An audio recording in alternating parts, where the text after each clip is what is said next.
Bom dia, turma! Vamos iniciar nossa aula de português de hoje. Aula de português do dia 29/4, onde a gente vai estudar o quê? O descritor D23. Vamos corrigir o descritor de ontem, D22, e vamos estudar o D23. Identificar os níveis de linguagem que evidencia o locutor e interlocutor, certo? Ontem nós falamos sobre o descritor D22, que falava sobre identificar humor e ironia num texto. E hoje vamos falar sobre isso, as marcas linguísticas que identificam quem está falando, quem está escutando, para quem aquele texto foi direcionado, por que aquele texto foi produzido. Isso é o descritor D23, tá certo? Nós vamos corrigir isso e falar um pouquinho do D23, e aí eu faço uma revisão breve sobre o conteúdo que vai cair na prova, porque hoje é a nossa última aula de português, tá certo? Vamos lá comigo? Bem, ontem nós vimos identificar o sentido de ironia e humor no texto. O que é isso? É identificar o que causa humor, ironia, porque o que é humor? É fazer a pessoa achar graça, se entreter. E ironia é falar uma coisa querendo dizer outra, né? Uma figura de linguagem que já estudamos. Vamos lá. Daí o textinho. As duas nuvens. O ônibus parou e ela subiu. Ele se encolheu, separando-se da outra, as mãos enfiadas entre os joelhos e olhando para o lado, como se adiantasse. Já tinha sido visto. A noiva sorriu, agradavelmente surpreendida. Mas que coincidência! E sentou-se ao seu lado. Você ainda não viu nada, pensou ele, sentindo-se perdido ali entre as duas. Queria sumir, evaporar-se no ar, num gesto meio vago que se dirigia tanto a uma como a outra, fez a apresentação com a voz sumida. Esta é minha noiva. Muito prazer, disseram ambas. E aí? No texto, a ironia está no fato de que A. Se conheciam, que as moças se conheciam? Não, as moças não se conheciam. B. Se cumprimentaram? Não, a ironia não está nisso, por elas terem se cumprimentado. Falar ao mesmo tempo? Também não, mas sim porque estavam noivas do mesmo rapaz, por isso que ele estava tão aflito quando viu a outra subir no ônibus. Então a ironia é isso, que elas estavam noivas do mesmo rapaz. Vamos ver essa próxima. Juquinha, o terrível. Sabendo que o filho não era chegado a assuntos religiosos, a mãe estranhou ao ver Juquinha ajoelhado no quarto, de mãos postas. O que está fazendo, meu filho? Rezando para o rio Amazonas vá para a Bahia. Respondeu o menino. Mas por quê? Porque foi isso que eu escrevi na prova de geografia. Muito engraçadinho esse. Como se fosse dar o jeito. O que torna esse texto engraçado? A. A curiosidade da mãe é sobre o filho? Não, não é isso que torna engraçado. B. A mãe estranhar a atitude do filho? Não. C. Primeira resposta de Juquinha. Dizer que está rezando para o rio mudar de canto? Não. Mas sim a segunda, quando ele diz que quer que mude por cá. O motivo que ele quer que mude, porque colocou isso na prova de geografia. Essa é a questão que deixa engraçado. Vamos ver se acertamos? Isso, as duas eram D. Acertamos. Agora vamos para o estudo de escritor de hoje. Vamos lá. Bem, vamos lá. Iniciar o estudo da atividade 8, o último descritor, que é o descritor D22. D22? D23. D23. D23. Identificar as marcas linguísticas. Identificar as marcas linguísticas que evidenciam o locutor e interlocutor. Então, o que é isso? Todo texto ele é criado para o autor. Quem cria é o locutor. Quem escuta, recebe, é o interlocutor. O texto é criado para isso, para haver um diálogo entre os dois, entre quem escreve e quem lê.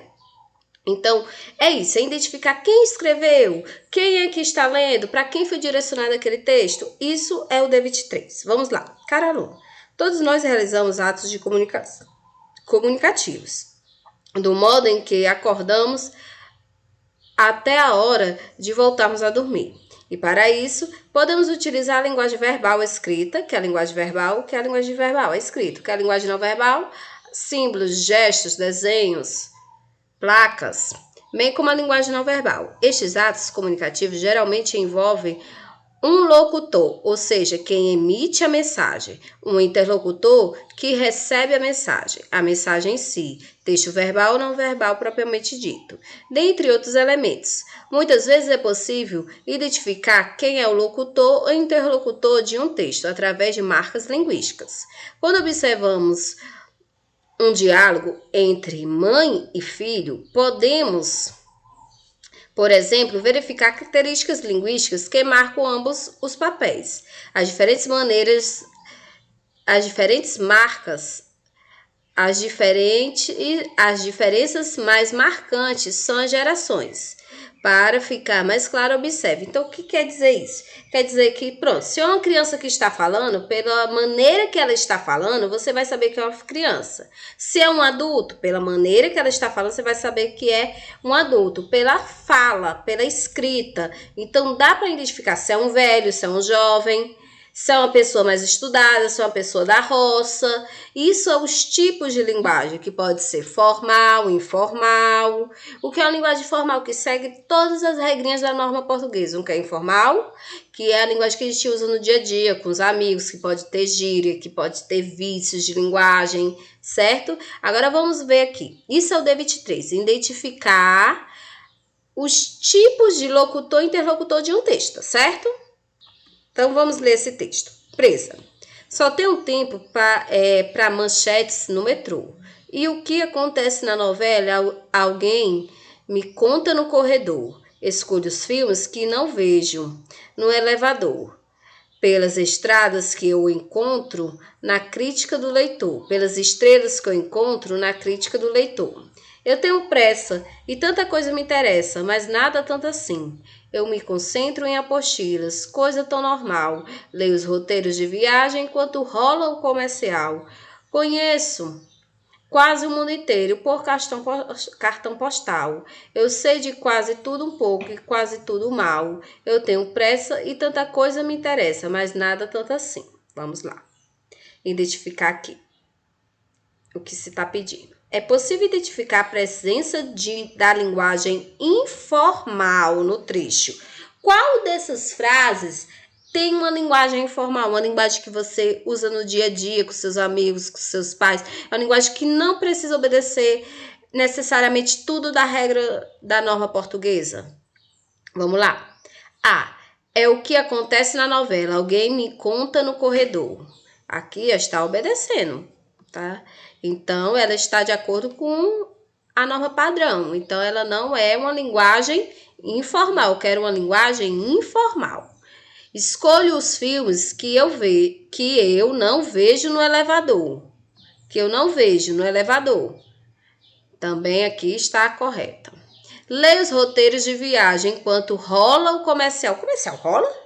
Não, isso é uma linguagem informal. Então, era isso que eu estava procurando. Uma palavra informal, uma linguagem informal dentro da frase. Então, é essa. Então, para a frase que eu estou procurando, é essa aqui mesmo. Então, se você marcou a C, você acertou.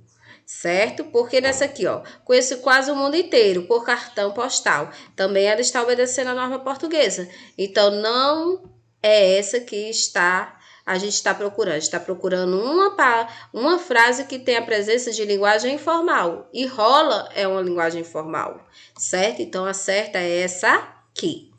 Então, o que é isso? Locutor e interlocutor. É identificar quem fala, quem não fala, quem deixa de falar, quem escreveu o texto. Então, no caso, a pessoa que escreveu esse texto aqui. Ele é um adulto, um velho, um adulto, um velho ou é um jovem? Só pelo esse tipo de linguagem que a gente já sabe que é um jovem, porque utiliza a linguagem informal. Vamos ver se acertamos? Acertamos, a C. Vamos ver como chegamos a essa conclusão.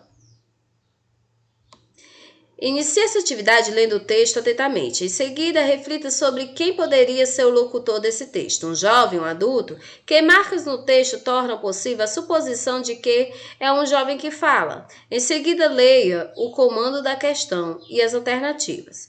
Observe as alternativas A, B e D. São incorretas, pois não há marcas de linguagem informal nesses textos. Porém, a palavra rola no trecho. Leia os roteiros de viagem, enquanto o rolo comercial evidencia uma linguagem mais despojada, com o uso de gírias. Assim, a alternativa é C. Isso, acertamos. Agora vocês vão fazer a questão 2 e a questão 3, como nós sempre fazemos com gabarito, tá certo? E mandem para mim. E agora vamos fazer uma revisãozinha sobre o que vai cair na prova. Primeiro vamos falar sobre denotação e conotação. O que é denotação? É o sentido real da palavra como ela está no dicionário.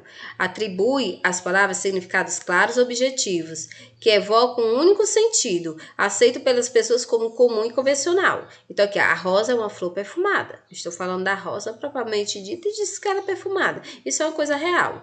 Já no conotativo, é usar a palavra só que no sentido não convencional, no sentido não comum, no sentido imaginário, que está em desacordo com o dicionário. Veja aqui, ó, a natureza essencial dos textos, com função poética predominante, amplia o sentido das palavras para além da convenção, expondo o leitor a sentidos inusitados. Quando eu digo, os nervos estão à flor da pele, o nervo vai virar uma flor e vai estar em cima da pele? Não, gente, não vai. Então, isso é utilizar a flor no sentido conotativo. Aqui eu utilizei a flor no sentido denotativo, disse que ela era cheirosa.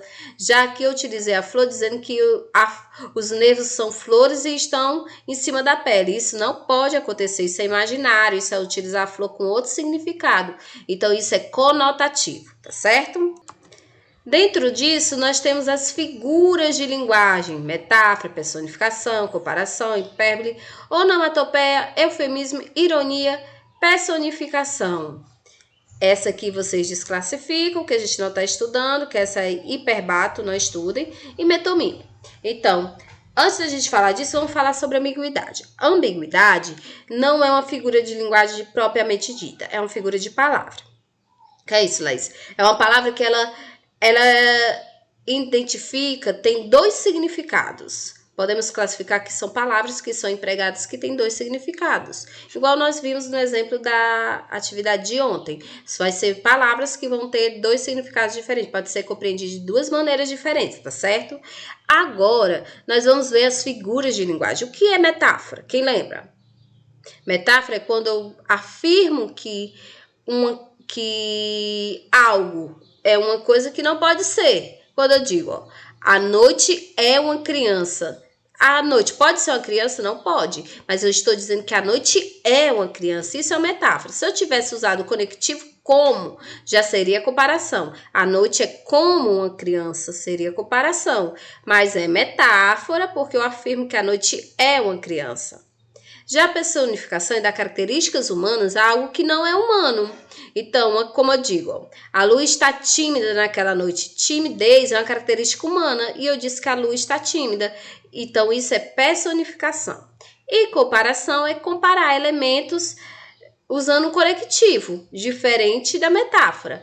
O cadáver estar branco como a neve. Como? Usei o como para comparar o cadáver a uma neve. Ou aquela velha parece uma bruxa. Usei o conectivo parece para comparar a velha a uma bruxa. Então, isso é comparação. Já a hipérbole é o que? O exagero. Estou morrendo de fome, estou morrendo de frio. Exagerar para falar algo. Onomatopeia é palavras que imitam sons. Igual aqui, ele fez bibi. Bibi imita o som da buzina. Então, é onomatopeia. Eufemismo é suavizar algo. Ele subtrai o dinheiro do patrão. Subtrai, em vez de eu dizer que ele roubou, eu disse que subtraiu. Isso é o quê? Eufemismo. Ironia, dizer uma coisa querendo dizer outra. Quando eu digo, meu marido é um anjo, só me traiu 2 vezes. Pense no anjo, só traiu 2 vezes.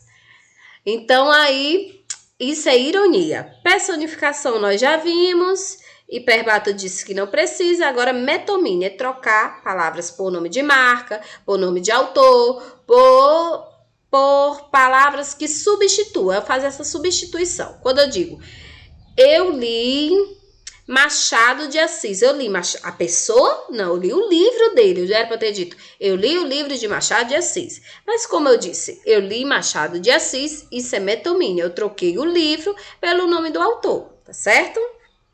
E por fim, a linguagem. Linguagem verbal, não verbal e mista. O que é linguagem verbal? As palavras, a escrita, as letras. Aqui é linguagem verbal.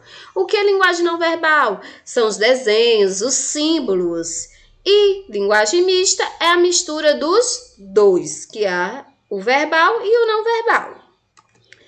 Como estamos vendo aqui, olha, não fumo, isso aqui é uma linguagem verbal. Já que só a plaquinha é o quê? Linguagem não verbal. E aqui os dois, ó, a placa e as palavras, é uma linguagem híbrida ou linguagem mista, certo? É isso.